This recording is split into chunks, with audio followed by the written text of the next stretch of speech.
aking Panginoong Hesus.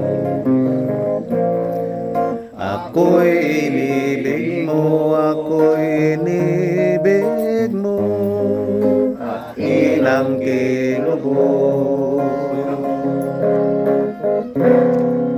Ang tanging alay ko sa iyo, aking Ama, ang buong buhay ko, puso't kaluluwa, di na makaya may loob, mamahaling hiyas, gintong sinupot, ang tanging dalangin, O Diyos ay tanggapin, ang tanging alay ko, nawa ay gamitin, ito lamang Ama, kanang iba pa, aking hinihiling.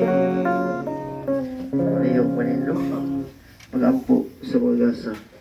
O Diyos, among magbubuhat, ang panang bino nga among gihalad kanimo, timaan sa among pagigugma ug pagsimba, mahimo unta nga usa ka sakripisyo sa pagdaig, ug magdala kanamo nga sa kaluwasan. Kinamong gipangayo, Pili Kristo among Ginoo. Amen. Karon magampo kita sa amahan, atong gamiton ang apulong nga gitudlog nato.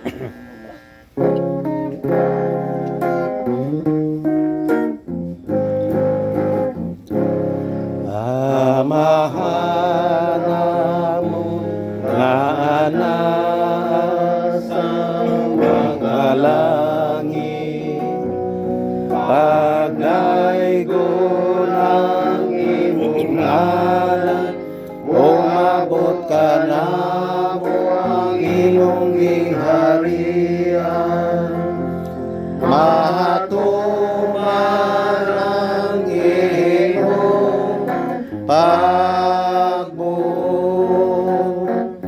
dinhi sa yuta, maingon sa langit.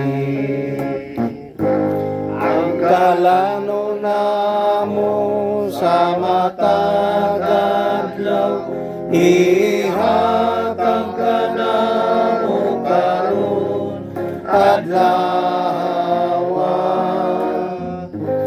o pasayloa kami sa among mga sala, maingon nga nagapasahaylo kami sa mga nakasala kanamo. Dili mo kami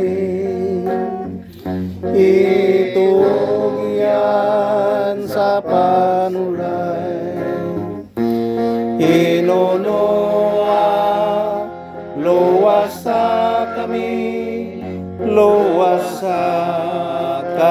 sa dautan. Mangayo kami kanyang Ginoo, kayo mo kami ang luwason sa tanang dautan. Natagi kami sa kalinaw nining panahon na. Aron tinabangan si mong kaluoy, may likay kami kanunay sa sala. Ug mahilayo sa tanang kasamok, samtang nagpaabot kaming malaumon sa pagbalik sa Kristo, among manunubos. Kay mo man ang gingharian, ang gahom ug ang himaya, hangtod sa kahangturan. Ginoong sa Kristo, nagyon ka si mga apostolis, ang kalinaw ibilin ko kaninyo. Akong kalinaw ihatag ko kaninyo, ayaw tanawa ang akong asala. Kung dili pagsalig si imong simbahan, ug sibo si imong gubuton, tagi kami si imong kalinaw kay usa. Ikaw nga buhi ug hari, hangtod sa kangturan. Amen. Karon ipakita ta atong panaginig sunay. Peace.